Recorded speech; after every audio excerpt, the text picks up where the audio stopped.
Bonjour à tous.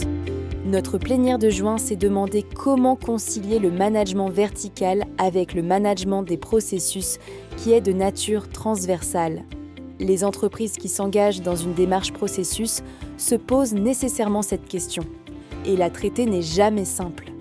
Jean-François Revel, membre du CA de France Processus et ancien directeur de Sclé, et Jean-Noël Gillot, membre de France Processus et responsable de Neovision Consulting, ont rencontré cette problématique durant leur carrière. En se fondant sur leurs expériences de dirigeants et sur des exemples concrets, ils nous apportent quelques réponses. À essayer de faire cohabiter donc la notion de processus avec l'organisation de l'entreprise. Antérieurement, on va dire aux années 2000, l'entreprise Sclé avait une structuration classique avec différents silos et il y avait parfois évidemment des phénomènes de surcharge et de sous-charge. Il fallait gérer des prêts de personnel et après il y avait des difficultés significatives par rapport aux commandes des clients parce que puis lorsqu'un sujet arrivait, donc un sujet un peu novateur, eh bien très difficile de le distribuer à l'un ou à l'autre. C'est quand même finalement une organisation un peu étroite, un peu étriquée. Et survint l'ISO 9001 version 2000, la notion de processus qui est arrivée par là même, a donné l'opportunité aux entreprises de repenser un peu leur façon de fonctionner. Dans le cas de Sclé, on est parti sur une cartographie assez classique. On voulait vraiment améliorer notre orientation client sans avoir non plus un nombre complètement délirant de processus. Puis c'est la volonté que chaque processus est un nom qui déjà porte en lui une volonté à atteindre. Grâce à ce travail, on s'est dit on va se réorganiser, et marier finalement l'organisation sous forme de processus avec l'organisation en termes de direction, de service, telle qu'on peut la trouver dans une entreprise. On s'est fait un petit cahier des charges, on s'est dit donc on va se faire un guichet unique, on va être capable de proposer l'intégralité de l'offre à l'entreprise. On voulait cesser les transferts de personnel d'un service à l'autre. Et puis, on était une entreprise où la notion de hiérarchie, ça nous a jamais trop passionnés. On a convergé vers cette organisation-là. On s'est dit, on va vraiment focaliser vers notre client avec la notion de front office, mais on a concentré dans un back office toutes les forces de production, de conception, d'ingénierie. Et après, on a retrouvé bien sûr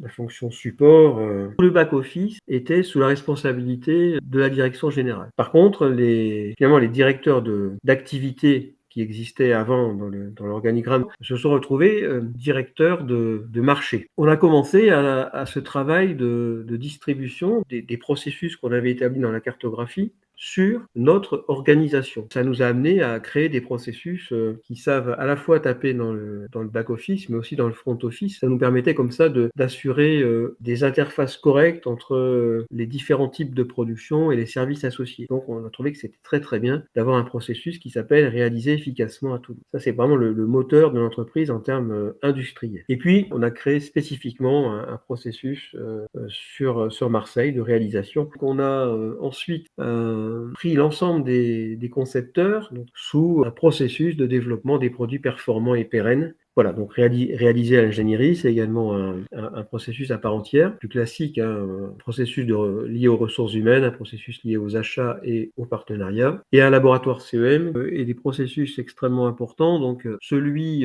lié au pilotage de l'entreprise et à la stratégie. Un processus performant et utile qui s'appelle imaginer les produits du futur. Donc, puis un processus de conduite des affaires pour assurer l'équilibre finalement, pour rebasculer sur les pouvoirs, comment ça marche entre les services, les directions opérationnelles ou fonctionnelles et les processus. Eh bien, plutôt que de se retrouver avec des responsabilités dissociées entre processus et services opérationnels, on a préféré que chaque responsable majeur ait les deux à son actif pour pouvoir être très équilibré dans ses décisions. Du coup, il y a eu une complète appropriation du pilotage des processus par l'exécutif. Ça a été immédiat. Donc, compte tenu de la position des pilotes dans l'entreprise, c'était des gens qui avaient la possibilité de prendre des décisions en autonomie. On s'est aperçu que quand on avait la vision organisation, plutôt une approche très court terme, une approche temps réel de l'entreprise, et la vision processus s'est avérée particulièrement utile et performante pour des approches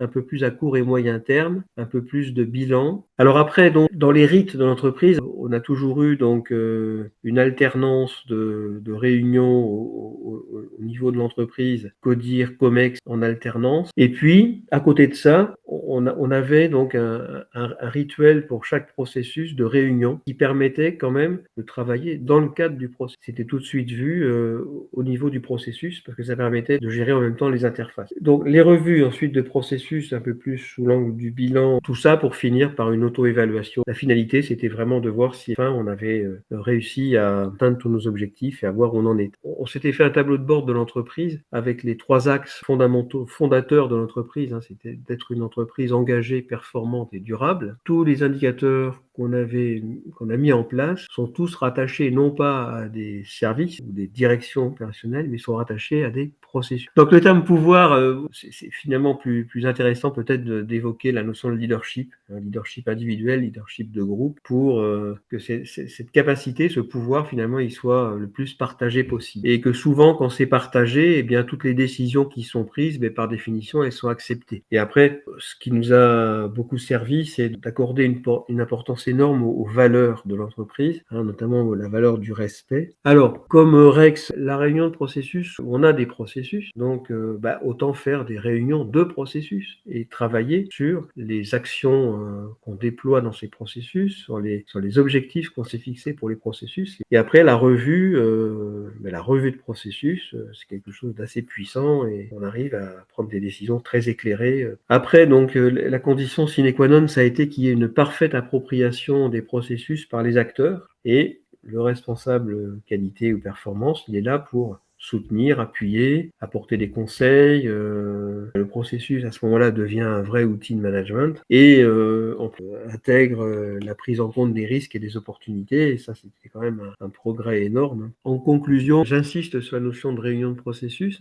pour préférer finalement travailler sur la cartographique plutôt travailler sur l'organisation en service. Nous avons pu prôner et recueillir les fruits d'une approche collégiale du management, c'est-à-dire que on était vraiment dans une notion de management participatif, et ça repose sur les valeurs. Finalement, l'organisation, on s'aperçoit que, en fait, les processus sont très orientés vers les autres parties prenantes que les collaborateurs, c'est-à-dire les clients, les partenaires. Par contre, la structuration en service, en groupe, en direction, etc., c'est finalement des choses qui sont très utiles pour assurer la continuité de carrière du collaborateur. Bon, on a été finalement très satisfait de ce croisement de responsabilités opérationnelles, fonctionnelles, processus. Voilà ce que je voulais partager avec vous.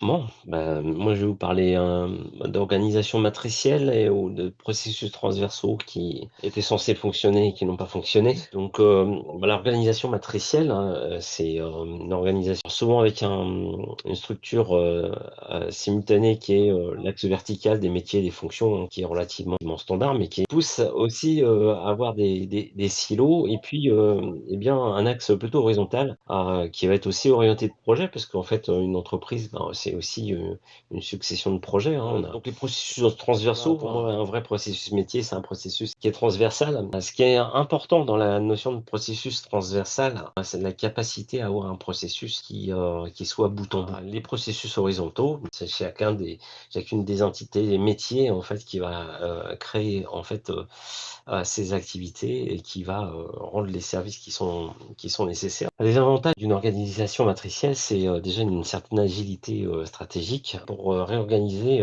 justement les ressources en fonction des priorités. Alors, du coup, je vais vous parler un petit peu du cas justement de Capgemini. Capgemini était organisé avec des entités par pays et puis on a commencé à avoir des demandes de plus en plus grandissantes sur tout ce qui était usage des données, des objets connectés, donc l'IoT, les prémices de l'intelligence artificielle à ce moment-là. Et puis souvent, il fallait qu'on identifie des vrais cas d'usage. En fait, on a décidé de créer un département qui s'appelle Insight and Data, qui est en fait totalement transversal à toute l'entreprise, tout pays confondu. Ce qu'on voulait, c'était apporter une meilleure capacité de délivrer en fait des projets à nos clients bout en bout, et puis à faire un onboarding de nos clients, quel que soit le pays, pour pouvoir délivrer des choses dans des délais plus courts. Ça nous a permis effectivement de créer des offres évidemment plus globales qu'on pouvait effectivement proposer à des clients qui soient en Europe, qui soient en Inde, qui soient en Amérique du Nord. La problématique a été aussi de renforcer la coopération. Donc, on a créé des labs qui nous ont permis aussi de rejoindre toute la partie innovation continue. Ça, c'est un autre exemple. C'est une grande banque française. C'est le client. Puis un jour, il m'appelle sur mon portable et puis il me dit j'ai un très gros problème de processus transversal et en fait, du coup, j'ai des back-office de ma banque qui menacent de faire grève. Donc, on était quand même en train de parler de 8 à 9 000 personnes qui étaient prêtes à faire grève. Tout ça parce que en fait, ils avaient décidé eh bien de mieux digitaliser le processus d'octroi de crédit. Ils ont choisi d'utiliser un partenaire externe parce qu'il y avait encore des documents papier, donc les documents papier, fallait effectivement les digitaliser. Puis a été nommée une femme qui a été responsable en fait de ce processus. Donc la pilote de processus bout en bout. Je commence à faire l'audit. Alors, notre magnifique processus qui était censé être transversal, en fait, était avec des silos qui fonctionnaient extrêmement mal. Et en discutant, elle finit par me dire ah, mais vous savez, nos problèmes vont être réglés puisque l'informatique arrive avec un projet qui est en train de digitaliser complètement ce processus. En fait, les conclusions, justement, c'était de dire il faut stopper le projet informatique et il faut revoir en fait complètement de manière top-down en fait le processus transversal. Le domaine médical, c'est l'archétype du processus transversal qui fonctionne pas en France pour plein de raisons. D'abord parce que il y a des normes européennes qui interdisent le croisement de données, notamment des données provenant de patients, pas juste des données de médicaments, de traitements, etc.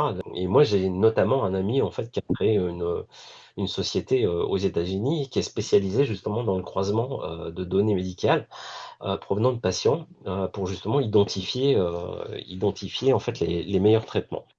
Mais effectivement, en France, en fait, vous avez des initiatives qui démarrent.